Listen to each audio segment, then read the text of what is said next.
నమస్కారం. పట్టాభిరామబాణంకి స్వాగతం, సుస్వాగతం. వారం వారం మీరు ఈ కార్యక్రమాలు చూస్తూ మీ కామెంట్స్ పెడుతూ పర్సనల్గా కానీ ఈమెయిల్ ద్వారా నన్ను అభినందిస్తున్నందుకు కృతజ్ఞతలు. ఈ వారం మనం మాట్లాడుకునేది సబ్జెక్టు జీనియస్ అంటే ఎవరు.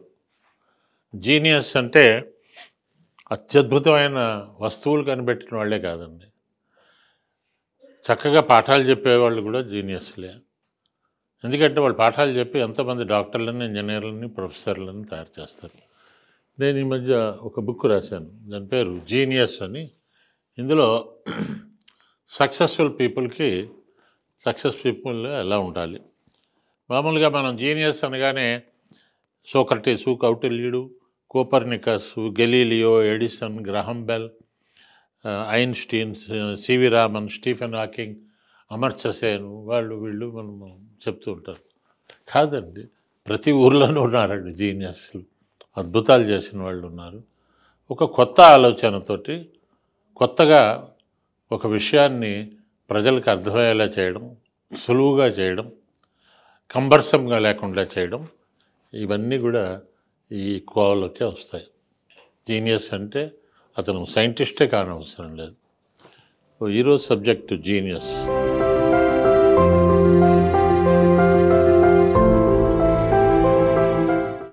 సమాజం మారిపోతుంది, మనం కూడా మారుతూ ఉండాలి, కొత్త విషయాల్లోకి వెళ్ళాలి. రైట్. మనం ఎప్పుడు చెప్పుకుంటూ ఉంటాం, ఒకప్పుడు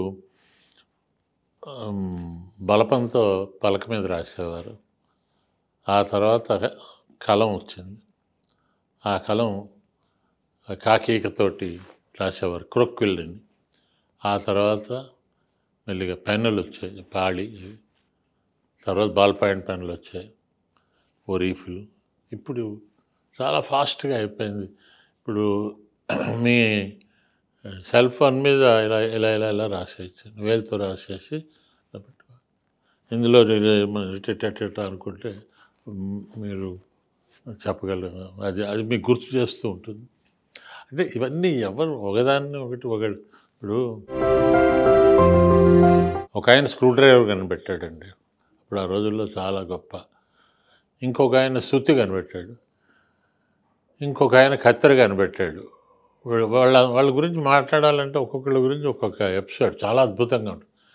ఇవన్నీ చూసి ఇంకోటి ఏం చేశాడంటే స్విస్ నైఫ్ అని పెట్టి మొత్తం కత్తులన్నీ అందులో వస్తాయి. కత్తి వస్తుంది, స్క్రూ డ్రైవర్ వస్తుంది, బాటిల్ ఓపెనర్ వస్తుంది. ఇది ఇన్వెన్షన్స్ అన్నమాట. సో ఈరోజు నేను కొందరు వ్యక్తుల గురించి మాట్లాడుతున్నాను. వాళ్ళని సమాజం గుర్తించింది కానీ రావాల్సినంత గుర్తింపు రాలేదు. సో ఫస్ట్ విజన్ ఉండాలండి దీనికి. తర్వాత అలాగే ఇప్పుడు నేను చెప్పే పాయింట్లన్నీ కూడా జీనియస్ అవ్వాలంటే మీరు కొన్ని పాయింట్లు గుర్తుపెట్టుకోవాలి. ఫస్ట్ విజన్ ఉండాలి, నేను చేయబోతున్నది ఏంటి. కందుకూరి వీరేశలింగం గారు, ఆయన అద్భుతమైన విజన్ ఉండదు. ఆ రోజుల్లో చాదస్తాలు, నమ్మకాలు, మనుషుల్ని, ముఖ్యంగా ఆడవాళ్ళని చాలా తక్కువగా చూడడం. ఒక అమ్మాయికి 15 ఏళ్ళకే మ్యారేజ్ చేస్తే భర్త వాడు చనిపోతే ఈ అమ్మాయికి గుండు చేసి అక్కడ బయట కనపడకుండా లోపల పెట్టడం. సో ఈ వితంతు వివాహాలను ప్రోత్సహించాడండి ఈయన కందుకూరి వీరేశలింగం. ఆయన మహానుభావుడు అండి. ఆయన రాసిన పుస్తకాలు కానీ, ఆయన అంటాడు, ఓ చిరిగిపోయిన చొక్కాయన తొడుక్కో కానీ మంచి పుస్తకం కొనుక్కో అంటాడు. సో స్టడీస్ విషయంలో బాగా ఎంకరేజ్ చేశాడు. ముఖ్యంగా ఆడవాళ్ళ చదువు గురించి అండి. అప్పుడు ఆడవాళ్ళు స్కూల్కి వెళ్ళడానికి లేదండి, మహా అయితే 5వ తరగతి దాకా చదివేవారు ఆడపిల్లలు. ఆయన రాజమహేంద్రవరంలో స్కూల్ పెట్టాడండి. ఆయన కందుకూరి రాజ్యలక్ష్మి అని వాళ్ళ ఆవిడ పేరు మీద పెట్టి, అది ఇప్పటికీ సక్సెస్ఫుల్గా ఉందండి. సో కాబట్టి హీఈస్ ఎ జీనియస్. రెండవది, if you want become genius, మీకు ఒక బలమైన కోరిక ఉండాలండి. బలమైన కోరిక అనేది ఎలా వస్తుందంటే అనుకుంటే రాదు. ఏదైనా ఒక ఈవెంట్, ఒక ఇన్సిడెంట్ మిమ్మల్ని మార్చాలి. ఆ విషయంలో ఇక్కడ నేను రాజా రామ్మోహన్ రాయ్ని తీసుకున్నాను. రాజా రామ్మోహన్ రాయ్‌కి 17 ఏళ్ల వయస్సు ఉన్నప్పుడు ఒక భయంకరమైన సంఘటన చూశాడు. ఆ సంఘటన ఏంటంటే, తన అన్నయ్య చనిపోతే అతని భార్యని, ఆమెకి 13 ఏళ్ళే ఉంటాయి. రైట్? ఇంకా వాళ్ళిద్దరూ భార్యాభర్తలుగా కలవలేదు గూడా. పెళ్ళయింది. సరే అన్నయ్య చనిపోయాడు. అన్నయ్య చనిపోయినప్పుడు అన్నయ్యని కాల్స్తున్నప్పుడు అందరూ కలిసి మంత్రాలు చదివి ఈ 13 ఏళ్ల అమ్మాయిని కూడా ఆ చేతిలోకి తోసేశారు. ఆ అమ్మాయి గోల పెడుతుంటే ఈవెన్ రాజా రామ్మోహన్ రాయ్ గట్టిగా అడగబోతుంటే తల్లిదండ్రులు వార్నింగ్ ఇచ్చారు. నువ్వు పాపం చేస్తున్నావు. ఎందుకంటే అమ్మాయి బతికుంటే ఆ అమ్మాయి మళ్ళీ ఏదైనా తప్పు చేస్తుంది. అది ఏదో మొత్తానికి కాలిపోయింది. తన ముందే బూడిదైపోయింది.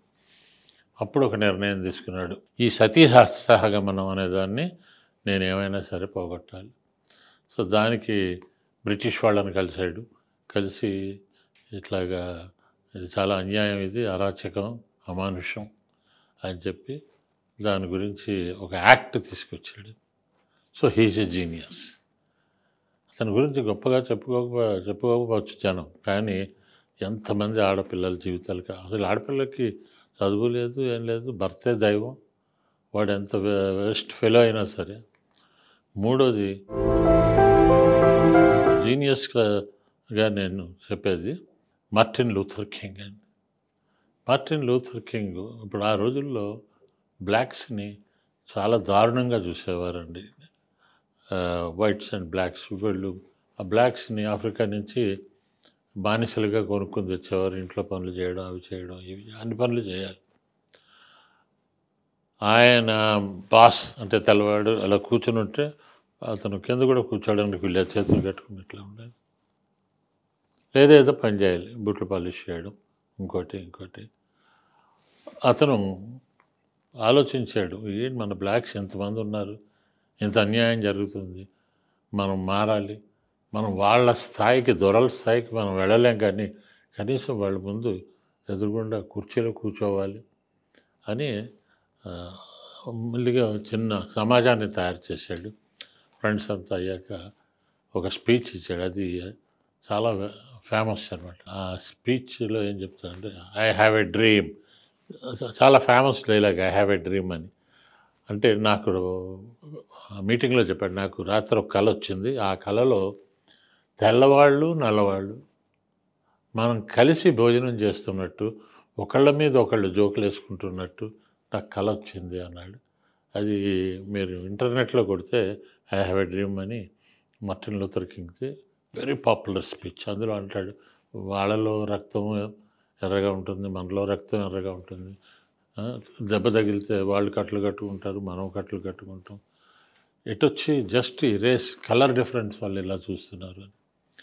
సో అది బాగా ఆలోచించేలా చేసింది.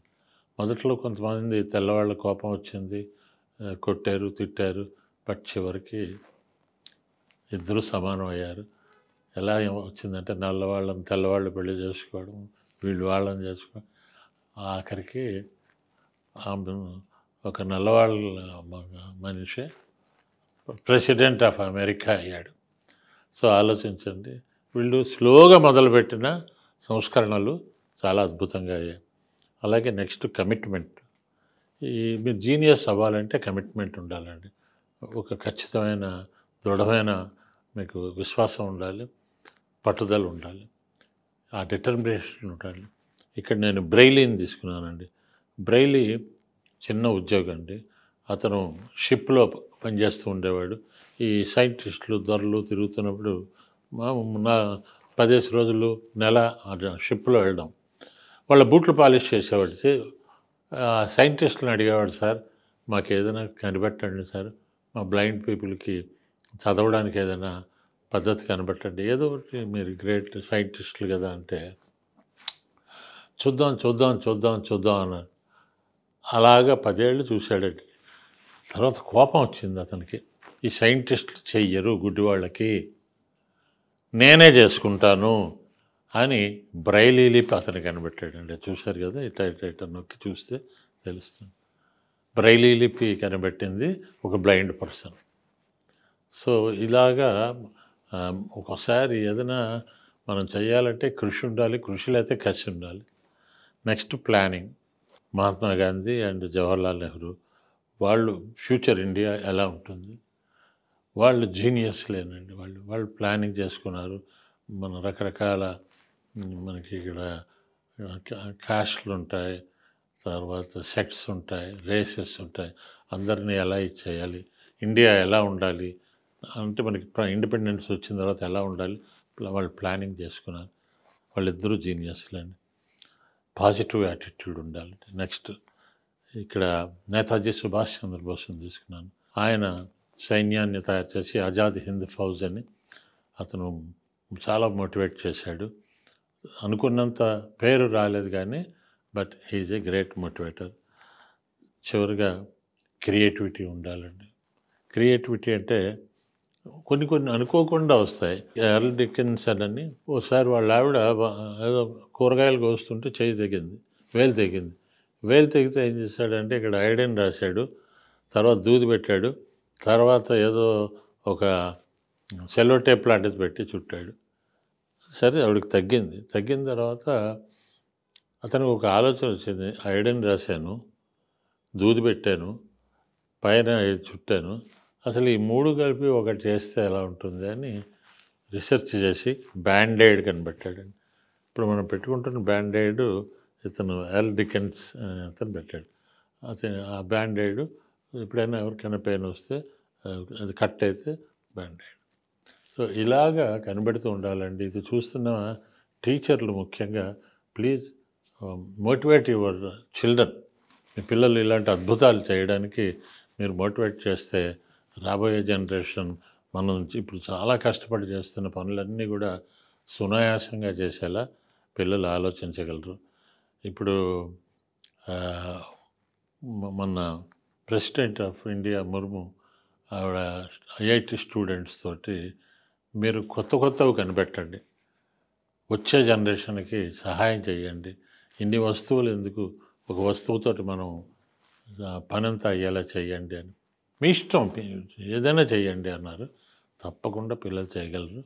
సో మీరు కూడా అలా చేయిస్తారని కోరుతూ నమస్కారం.